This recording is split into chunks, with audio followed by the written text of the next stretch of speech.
Today I am going to talk about healthy ways to preserve food. In my case, in Pasto, I live alone. So before, I thought that I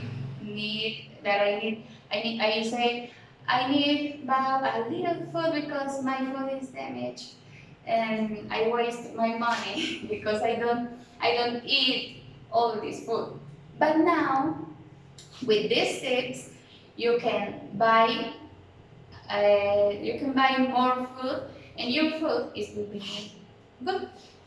The first tip is putting delicate plants in water.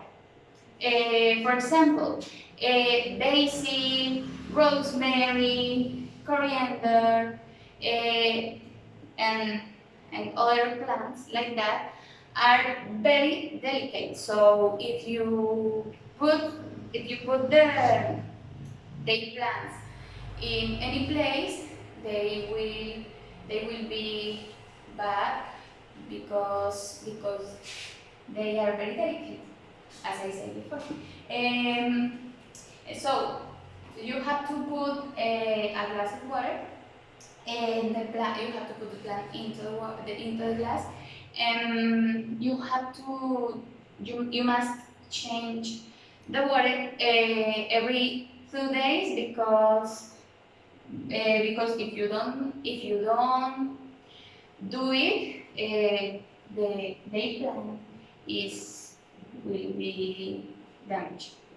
The other tip, if you don't have time to change the water and you think that is very boring and stressful, there is another tip very important: dehydration.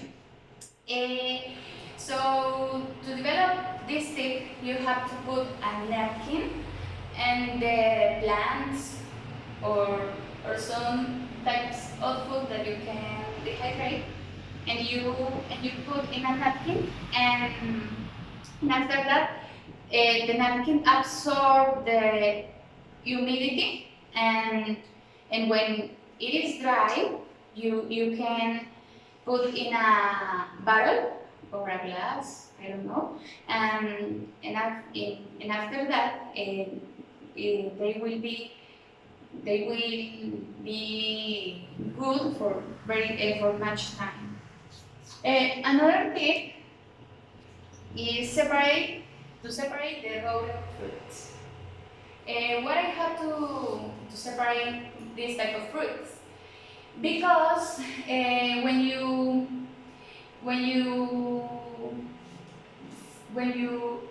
leave the raw fruits, you these fruits makes that the fruit that is healthy gets damaged also, damage too. So it is very necessary, very important. It is, I think, very important. If you see something different in your fruit, separate immediately, and in that way, your fruit will preserve for more time. Another tip is washing the places where you store your food. As I said before, for example, in a place where you store your food, is when have rodent food.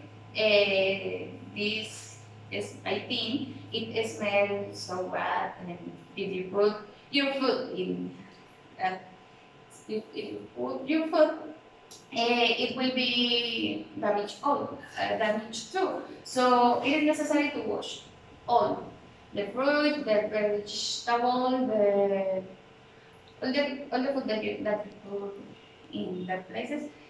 And another tip is the vacuum technique. How I do this technique. The first thing is you have to get a bag. After that, you put your food in a bag, And, and after you have to eliminate the oxygen. How I eliminate? So I have to make pressure, and the idea is that the bag is like you see here. If you see, there is no oxygen, which is the responsible of the bacteria's growth. So it is very important, this technique, and your food will preserve for more time. Another technique is preserve food with vinegar.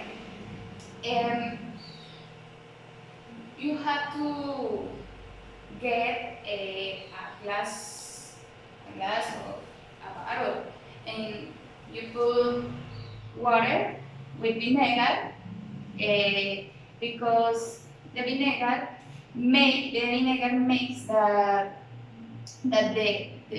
food preserved for more time, because yes, because in that way your food will be very good, like you see here. Another tip is to preserve food with salt. This technique is very old. It's the oldest technique that I say here, because it is used since before, and it is very important to in the case of the meat, for example, meat, chicken, fish, all the meats, because if you put salt, you add salt, their food will in that way the salt avoid the bacteria growth. And the other tip is don't throw away the overripe fruit. This is like an advice for you. For example, you didn't do these techniques, and you see that your food is very bad, it smells bad, another very awful. Not awful, but if you see burnt over, right? You can make a thing. And so you put in a bowl the fruit, and after that it boils. When it boils, you make your tea. If you want, you may add sugar. But if you don't want, you can drink without sugar, because the fruit, the overripe fruit is like is it's like if you would have sugar, and also if you don't want to do tea, you can take your mixer, and you put your fruit, and you make food for your baby or for you. That's all the tips that I wanted to share with you. I hope that you enjoy this presentation, and I hope that you apply all these techniques, and in that way you will preserve your food, and also you won't waste your money. Thank you so much.